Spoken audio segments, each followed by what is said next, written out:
Bonjour tout le monde, aujourd'hui une vidéo pas mal demandée. On va parler de filtres. C'est tout.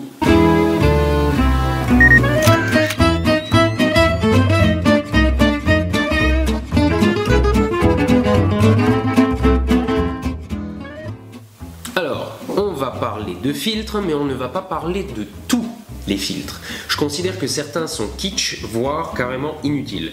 Je vais donc vous parler de ceux que j'utilise.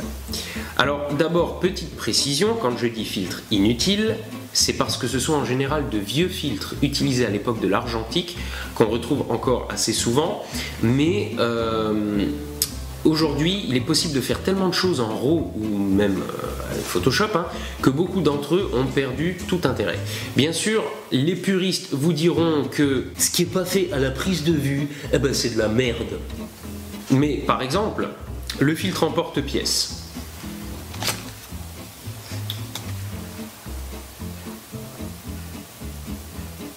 Voilà. Le filtre chaud ou le filtre froid qui servent à corriger la balance des blancs, ou alors encore le filtre gradué pour assombrir le ciel. Ces filtres sont facilement remplacés par une toute petite manip sur votre ordinateur. Donc je juge que ces filtres sont de l'encombrement superflu. Et personnellement, je ne les utilise pas. Quant au filtre prisme par exemple, comme ça, voilà, ou bien ce filtre là qui permet de faire un filet artificiel sur l'image, comme ça, voilà, ou encore par exemple ça, voilà. Alors ces filtres là, tout ça c'est du coquin, ces filtres là c'était certainement super cool dans les années 80 pour simuler un trip sous LSD ou un truc comme ça. Mais sinon, donc, on n'en parlera pas non plus. Mais alors pourquoi tu viens d'en parler là? Oui, ça pique. Bon, nous allons donc parler de 7 trucs différents. Ouais, j'ai dit trucs parce qu'il n'y a pas que des filtres. Je vais commencer par le plus pratique et le plus polyvalent de tous, le filtre gris neutre, ou ND, pour Neutral Density.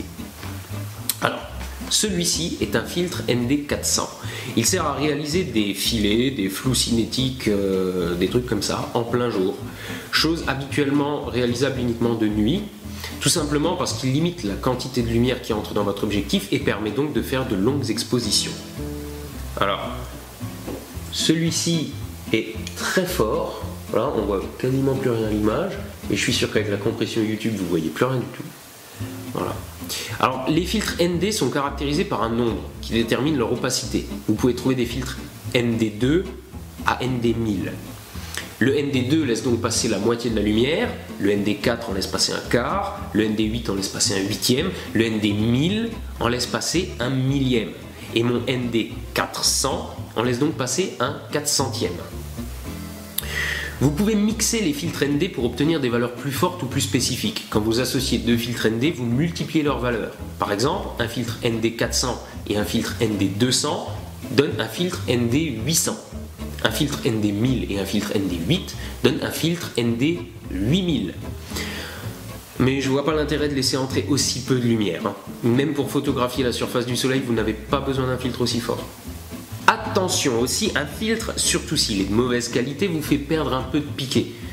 Donc plus vous superposez de filtres, plus vous perdez en piqué. Idéalement, évitez d'utiliser plus d'un filtre à la fois. Il existe aussi des filtres ND variables, mais je vous les déconseille. Leur piqué est assez dégueu et leur vignettage très particulier. En plus, ils sont pas donnés. Si vous souhaitez réaliser des filets d'eau, de nuages ou des trucs du style, un ND 400 ou un ND 1000 vous suffira. J'ai acheté mon ND 400 quand les ND 1000 n'étaient pas encore sortis. Un ND 1000 c'est presque 2 fois plus fort en plein soleil, en fermant votre diaphragme, ça devrait vous permettre de faire une exposition de 20 ou 30 secondes. Après avoir mis votre filtre ND, vous pouvez encore doser finement la quantité de lumière dont vous avez besoin en fermant votre diaphragme bien entendu. Les filtres ND très faibles du genre ND2, ND4, ND8 sont surtout utilisés en studio pour gérer la puissance des différentes sources de lumière. Si vous ne devez acheter qu'un filtre, c'est le filtre ND. Évitez de vous précipiter sur les filtres les moins chers. Ils sont de qualité assez médiocre et vous font perdre énormément en piqué. Bon, en parallèle, c'est évidemment pas la peine d'acheter des filtres qui coûtent un bras si votre seul objectif c'est un 18-55. Personnellement, je trouve que pour un amateur, un bon rapport qualité-prix, c'est Oya. Y a mieux, mais c'est plus cher. Et ceux-là sont déjà franchement pas dégueux. Et... tu fous le camp maintenant? Allez. Le filtre suivant, c'est un autre filtre assez répandu, le polarisant. C'est cela. Alors, parfois on l'abrège PL, vous entendrez aussi très souvent Pola. Alors ce sont des filtres vissants, sauf celui-ci qui est un coquin qui monte sur un support que je n'ai pas ici. Donc, ce sont des filtres vissants avec une seconde bague mobile qui tourne sur elle-même librement. Le principe de ce filtre, c'est de saturer un peu les couleurs et assombrir un petit peu le ciel. Entre autres. Mais ce que fait le polarisant, vous pouvez le faire et même plus sous Lightroom. Donc ça, c'est d'un intérêt assez limité. Le vrai intérêt du Pola, que vous ne pouvez pas reproduire au développement, c'est de supprimer les reflets, c'est-à-dire la lumière polarisée. Ça sert pas tous les jours, mais parfois c'est très pratique, comme par exemple sur le pare-brise d'une voiture ou la surface de l'eau. En tournant le filtre, vous supprimez les reflets qui viennent d'une direction particulière, mais vous ne pouvez pas supprimer tous les reflets en même temps. Vous ne pouvez pas non plus associer les effets de deux filtres polarisants pour par exemple supprimer les reflets qui viennent de deux directions différentes. Parce que les deux filtres vont se faire concurrence. Alors, je vais vous le montrer à la caméra. Voilà. Si je prends deux filtres ND que je superpose et que j'en tourne l'un par rapport à l'autre, les deux se font littéralement concurrence. Et à la fin, on voit quasiment plus rien. Si vous faites ça, vous avez tout simplement réinventé le filtre ND variable. Un filtre ND variable, ce sont simplement deux polarisants. Ce chien. Un filtre, je disais quoi moi? Oui, un filtre ND variable, c'est simplement deux filtres polarisants superposés. Donc vous ne pouvez pas supprimer les reflets qui viennent de deux directions différentes. Ensuite, ça, ce sont des bagues d'adaptation. Alors, quand vous achetez des filtres, vous devez choisir leur diamètre en fonction de la taille du filetage qui se trouve sur votre objectif. Un filtre, c'est déjà pas donné. Alors si vous devez acheter des filtres de différents diamètres pour tous vos objectifs, vous n'allez pas vous en sortir. Bah moi, j'ai acheté tous les filtres dans toutes les tailles.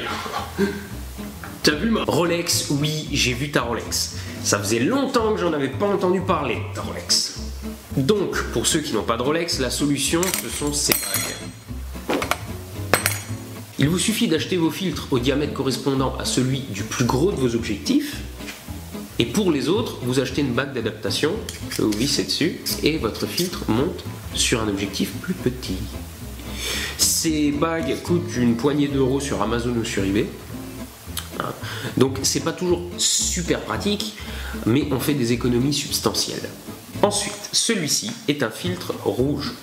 Alors pas la peine d'essayer de le monter sur un appareil pour faire de la couleur, c'est un filtre qui ne sert que pour la photo en noir et blanc. Alors celui-ci est un filtre coquin qui se monte sur un porte-filtre et c'est pas super pratique. Je préfère les filtres vissants, mais le principe est exactement le même. Ce filtre permet d'avoir vraiment de super contrastes en portrait et d'assombrir de manière vraiment conséquente le ciel si vous faites un paysage. J'ai beau essayer de reproduire ça sous Lightroom, franchement c'est pas aussi chouette. Donc les accros au noir et blanc, s'il y a un filtre que je vous conseille, c'est celui-là. En plus, c'est pas franchement le plus cher. Un filtre rouge vissant en très haut de gamme de grand diamètre, c'est une cinquantaine d'euros. Par contre, comme c'était quelque chose de plus répandu du temps de l'argentique noir et blanc, mais beaucoup moins aujourd'hui, c'est pas forcément le plus facile à trouver. Ensuite, ce petit filtre là, c'est un filtre Star 4.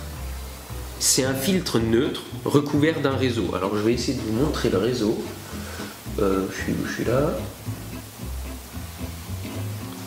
Je suis trop près. Je vais y arriver. C'est pas évident.